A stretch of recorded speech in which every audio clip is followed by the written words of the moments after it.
A single death is a tragedy, a million deaths is a statistic. Those who vote decide nothing. Those who count the vote decide everything.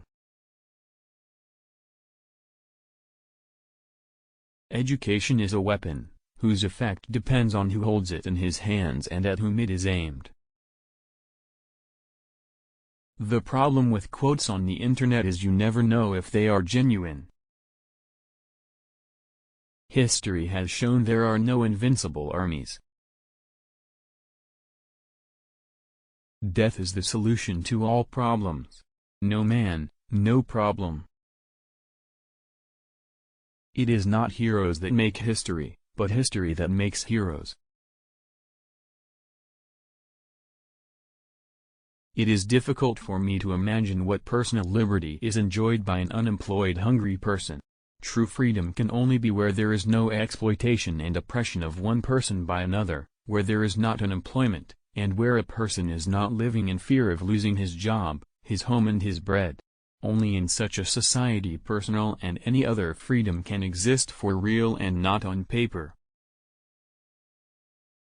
History shows that there are no invincible armies and that there never have been. In the Soviet Union, it takes more courage to retreat than advance. If Stalin was such a bad guy, why do all these people have to resort to attributing to him almost entirely quotes he didn't make, or manipulate his actual quotes just enough to make them seem evil? You cannot make a revolution with silk gloves. Ideas are far more powerful than guns. We don't let our people have guns. Why should we let them have ideas?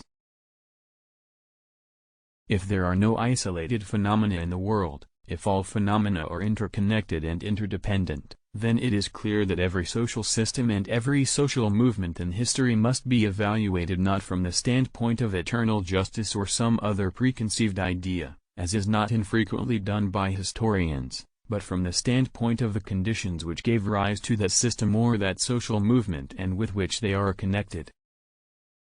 We don't let them have ideas. Why would we let them have guns? Where's the damn food at?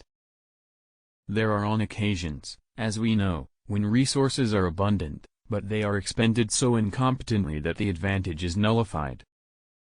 This is the way to rule the people. Did you see how that chicken followed me for food, even though I had caused it such torture? People are like that chicken. If you inflict inordinate pain on them, they will follow you for food the rest of their lives. A cadre must know how to carry out instructions, must understand them, adopt them as his own, attach the greatest importance to them, and make them part of his very existence. Otherwise, politics loses its meaning and consists merely of gesticulating. Hence the decisive importance of the cadres department and the apparatus of the Central Committee. Every functionary must be closely studied, from every angle and in the most minute detail. History teaches us that the class or social group which plays the principal role in social production and performs the main functions in production must, in the course of time, inevitably take control of that production. God is on your side? Is he a conservative? The devil's on my side, he's a good communist. The press must grow day in and day out, it is our party's sharpest and most powerful weapon.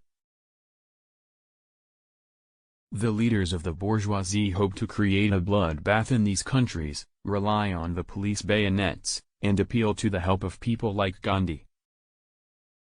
Great Britain provided time, the United States provided money, and Soviet Russia provided blood.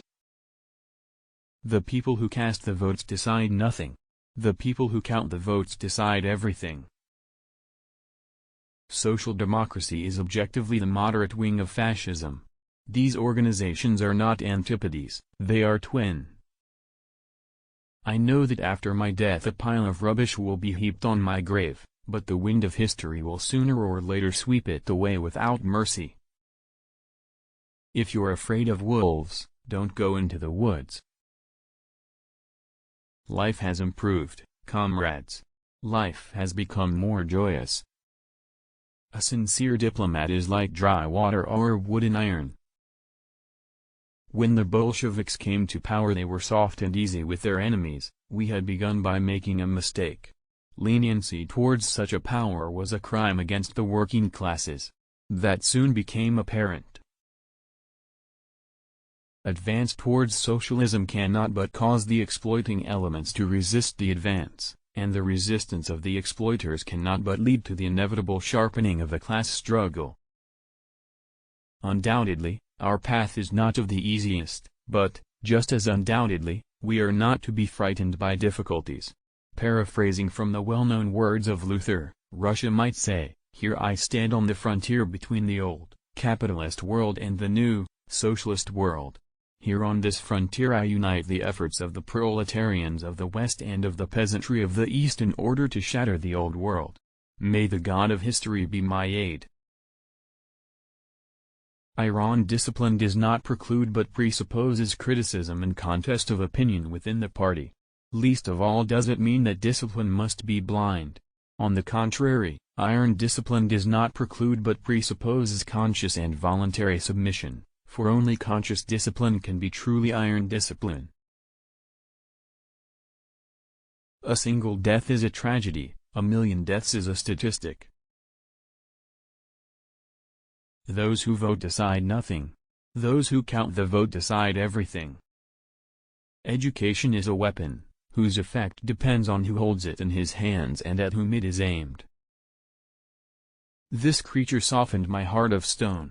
She died, and with her died my last warm feelings for humanity. Mankind is divided into rich and poor, into property owners and exploited, and to abstract oneself from this fundamental division, and from the antagonism between poor and rich, means abstracting oneself from fundamental facts. There are no fortresses that Bolsheviks cannot storm. They are fooling us. There is no God. If you are afraid of wolves, keep out of the woods. Fascism is the bourgeoisie's fighting organization that relies on the active support of social democracy. Social democracy is objectively the moderate wing of fascism. It is difficult for me to imagine what personal liberty is enjoyed by an unemployed person, who goes about hungry, and cannot find employment. Real liberty can exist only where exploitation has been abolished, where there is no oppression of some by others, where there is no unemployment and poverty, where a man is not haunted by the fear of being tomorrow deprived of work, of home and of bread. Only in such a society is real, and not paper, personal and every other liberty possible. Social democracy is objectively the moderate wing of fascism. These organizations, i.e. fascism and social democracy, are not antipodes, they are twins.